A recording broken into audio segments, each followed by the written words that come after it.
I struggled with procrastination a lot. I kept putting things off, studying for that test, getting that workout in, preparing that presentation outline, even though I knew that it would be good for me and that I'd feel better after. That is, until something clicked, allowing me to take action more consistently. And you might be surprised to learn the answer is not willpower, because there is a way to outsmart your brain into doing things even if they're hard and even if you don't feel like it. So first, if you want to outsmart your brain into starting that stressful assignment that you've been putting off or sitting down for that boring study session to prepare for that upcoming test, it helps to understand the brain and how it works. I happen to think that the brain is really cool and fun to talk about, so let's get into the nooks and crannies. So why do we even have a brain? And the answer might not be what you think it is. Dr. Lisa Feldman Barrett is a psychology professor and neuroscientist at Northeastern University as well as Harvard Medical School. Her research focuses on how the brain regulates the body and creates mental events. She also talks a lot about the brain and emotions. According to Dr. Barrett, even though the brain is the most expensive organ in the body, there's a reason that we've evolved to have them in the first place. And that reason has to do with hunting. That's right, the brain is not for thinking. Kind of. So animals learned to hunt during the Cambrian period. This selection pressure, that is predation, resulted in bigger bodies. The bigger the bodies, the greater the need for coordination of internal body systems. For example, the way that I like to think about it as an analogy is, let's say a freelancer versus a large corporation. If it's a freelancer, there isn't much to coordinate with just one person. But the more people there are on the team, the more employees there are, the more groups, the more departments, the more need there is to coordinate all of these pieces to make sure that they're working together. And so senses evolved and brains appeared. Now, what does this have to do with doing hard things? In terms of doing hard things, this is important because your brain works to regulate the various systems of your body. The musculoskeletal system, the immune system, the autonomic nervous system, and so on. So while we do think and feel and see, we do these in service of regulating the systems of the body. Now, that doesn't mean that everything can or should be reduced to metabolism. However, there is a relationship between the mental and physical. So mental disorders have aspects of them that are related to physical processes, and physical illnesses have mental aspects to them. So behaviors follow patterns. And when it comes to hard work,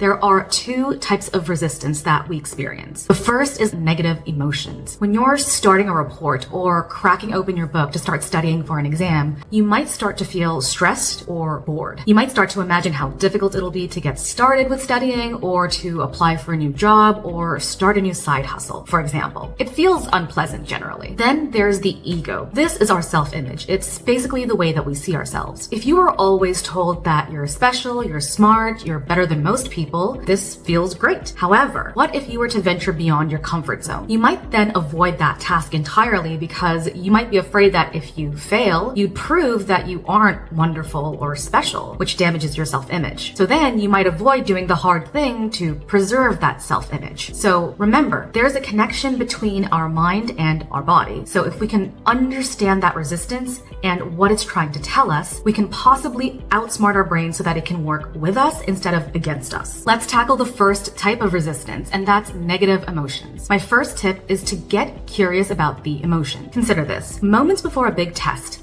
what do you notice about how your body is responding? Is your heart racing? Maybe your stomach's turning? Maybe your palms are even sweating. Now, one way to potentially interpret that response is that you're experiencing anxiety. There's even a name for this specific type of anxiety that people feel when taking a test, and it's called, well, test anxiety. You might think to yourself, oh, okay, my palms are sweating, my heart is racing, I must be anxious. This is bad. But is there another way to interpret this? There is actually another way to potentially interpret this response. You could instead ask yourself, instead of anxiety, what could this be? What if you reframed the response as determination instead of a threat? You can think of it like your brain gearing up for you to do something new or really hard or to learn something that you don't already know. Now, what about studying for an exam or writing up a report? When it comes to doing hard things, your body might respond like it would to an incoming threat. And to alleviate that, you might avoid the task. This might temporarily reduce your stress level so you feel better in the short term. This reinforces the response as a bodily response for anything that's perceived as stressful or challenging. Feels good in the short term, but bad for us in the long run. What can you do instead? Get curious and ask, can this be determination? Maybe I lack clarity. Maybe there's some kind of a fear here, like a fear fear of disappointing someone. By thinking of it this way, it gives you a starting point to figure out how to address, say, a negative emotion or an unpleasant sensation that's blocking the way from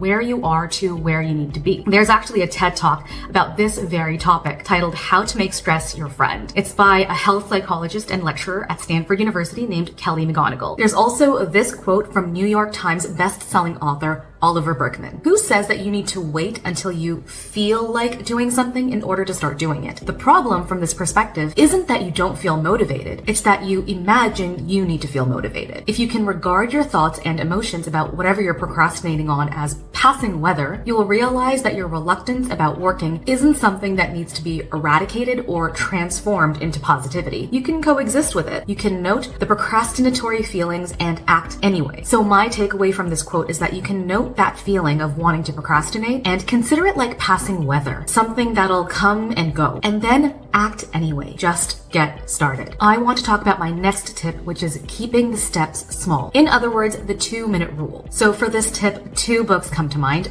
The first is James Clear, Atomic Habits, and the second is BJ Fogg's Tiny Habits. Both are around the topic of, well, habits. To sum it up, the 2-minute rule is when you start a new habit, it should take less than 2 minutes to do. Pretty simple. Tell yourself that you're only going to do the boring thing, the hard task, for 2 minutes. That's it. Studying the entire MCAT prep book, that's a lot. It can be very daunting and scary to even think about. But one question from your strongest MCAT section, not so bad, right? Writing a whole 10-page essay complete with detailed research, analysis, personal reflection, and conclusion, that's a lot. No thanks. But 1 sentence, totally doable. Running a 5K might seem impossible, but maybe a quick walk or jog around the block, easy peasy. The basic idea behind taking these small steps is that small steps are much more manageable. Also, it lowers the stakes. When the stakes are lowered, there's less pressure. When there's less pressure, that means there's less negative emotion surrounding the task. You might find yourself thinking, oh, hey, that wasn't so bad. Might as well just do 1 more practice problem while I'm at it.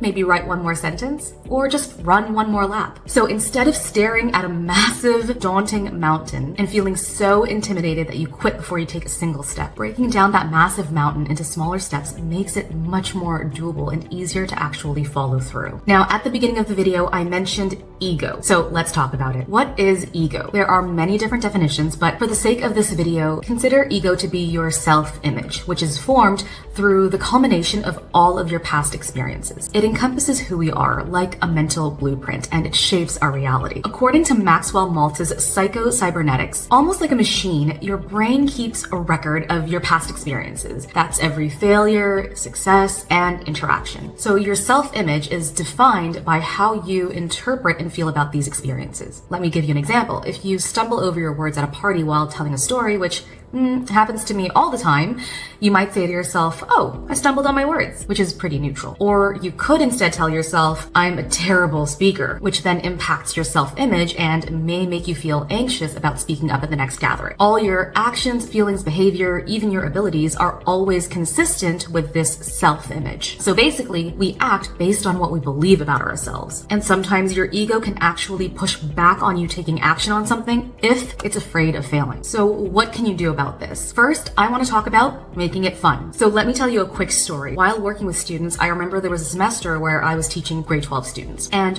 one felt so much pressure to perform well, especially because his grades were going to factor into his university admission. He had presentations to prepare for, tests that were worth 10, 20, even 30% of his final mark, and he even had a major performance for his school orchestra. Meanwhile, this other student seemed to just take things in stride. Even when things didn't go as planned or she made a mistake, she didn't let that stop her or faze her all that much, and she was eager to improve for next time. This other student, the second one, treated learning like a game. She was excited about challenges and just had fun. Of course, she cared about what she was doing, but she was immersed and enjoying the process of getting better. Because it was a more fun process for her, she didn't get hung up on the pressure. The resistance dropped, and she was able to take action. If you look at the 4 laws of behavior change from Atomic Habits by James Clear, the idea of focusing on fun is built built into these laws. And I know what you're thinking. Sometimes it's just not possible to make the task fun, no matter what you do, right? Well, what if there is no universe where you can imagine getting up early and braving the ice and snow to get to the library to study for a few hours as fun, especially knowing that your friends are still asleep after the party that you missed last night? What then? Let me share the secret sauce of matching your identity to your actions with just a pinch of delusion. So, fair enough, it's not possible to make everything fun. Absolutely true. But what you can do then is change the way you talk to yourself. Let me explain. Do you remember self-image? Consider ego to be your self-image, which is formed